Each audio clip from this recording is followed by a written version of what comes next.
Now there are two kinds of lost. There are those who know they're lost, and there are those that are lost and the few that knowledge they're lost.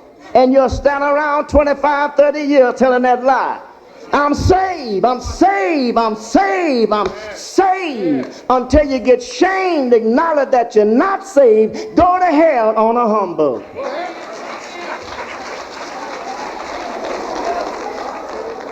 Now there are two kinds of spirit. I brought them out to you into 4 parts, and then I'll break them back down to you into 2 parts. You can find out where you're located.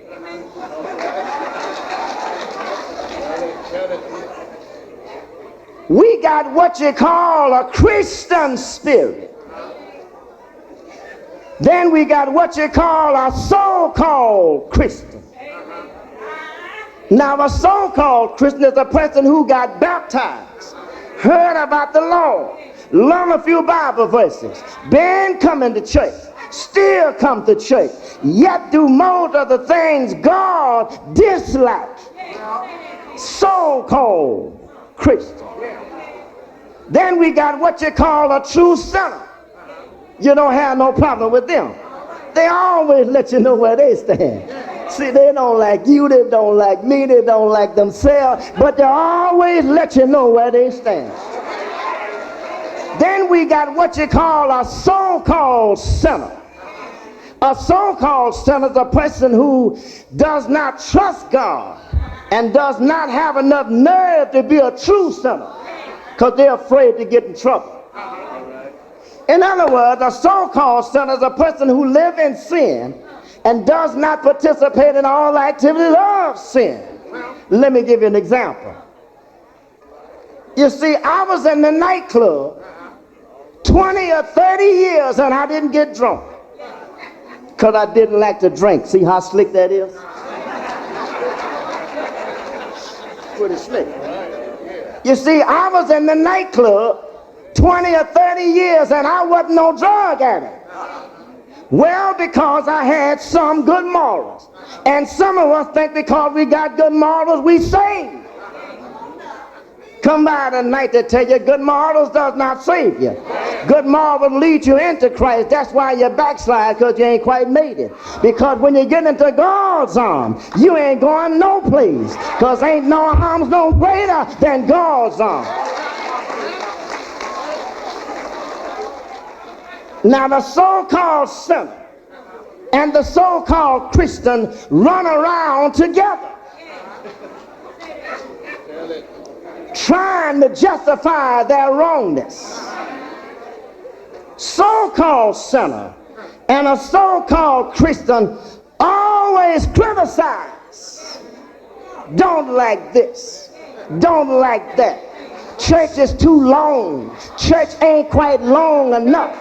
Lord have mercy, them folks down the street, that boy, that girl. Then what you doing?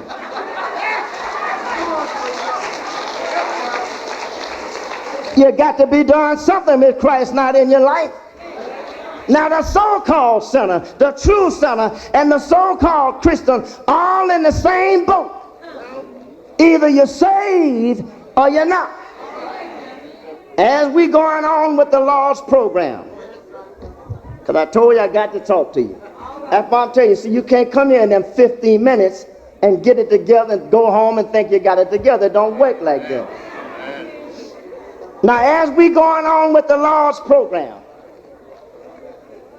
there are a lot of folks on their way to hell holding somebody else responsible.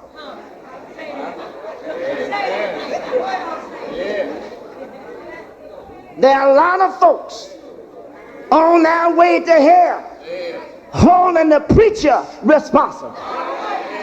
Because most of us don't know what the preacher is or for. Now the preacher is why I'm here tonight. The preacher that tell you what thus saith the Lord. So when you die, and you will die, you can't stand before the judgment and tell that lie you haven't heard. Because your mouth is going to place you. You got to stand before the Lord on that judgment day, and you got to tell him what you've been doing on earth. And if you ain't done no work, you shouldn't be looking for no check. Now the Lord bless me. Bless me, I'm not the pastor of no church.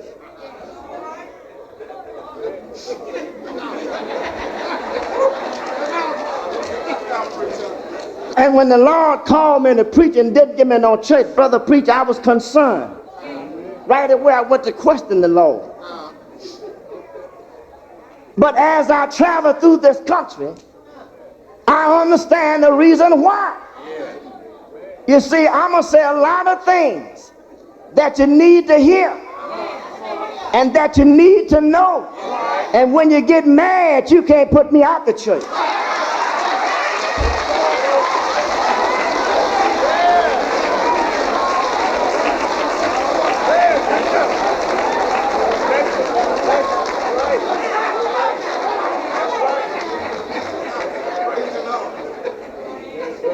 Because the Lord bless me. I ain't the pastor of no church, but I got a pastor. And I do what my pastor tells me to do. I'm not like most of these folks. As I travel through the country, I see the folks running the church, which is out of order. Look like we're going to have a good time tonight.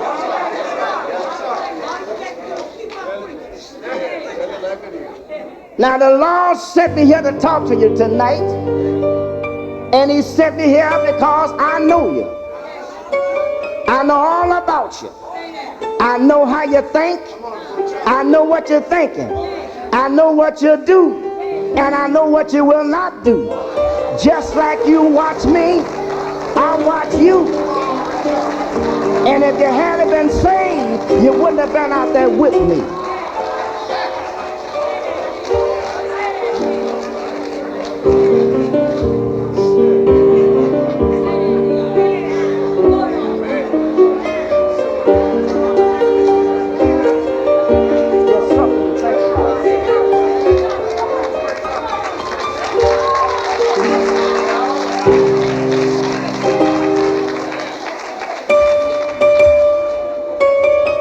Now the Lord didn't send me here to condemn anyone. That's not my job.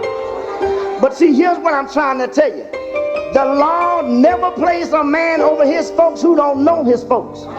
Because a man over God's folks and don't know them, he always misuse them and abuse them. Because he don't know them. Lord done taught me about you. We was out there together. And he sent me here to talk to you.